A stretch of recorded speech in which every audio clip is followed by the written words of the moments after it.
Welcome back to the .NET Core with IoT series. In this video, we're going to walk through the Blinky sample code and understand what's going on. So I have the Blinky sample from the GitHub repo open over here in Visual Studio Code. At the top, you can see it has the using statements for the GPIO library that we will be using to control the LED pin. In the main part of the program, we've created a variable for pin number 17, which as per the breadboard connections is what the LED is connected to.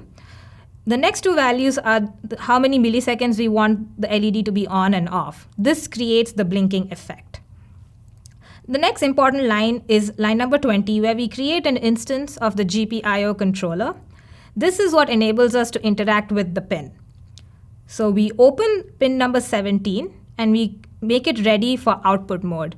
This means that we will be sending current to that pin to then trigger the LED connected in the circuit. Next, we have this line, this section over here, which basically sets up the command prompt to listen for Control-C to end this loop. Until then, this is going to continue. Within a while loop, which is constantly set to true, which means it's going to infinitely keep blinking the LED light, we are basically sending a high and low value for time in milliseconds to turn it off and on.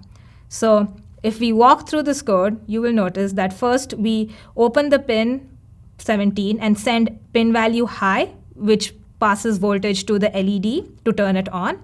And we pause the program for light on for 1 millisecond.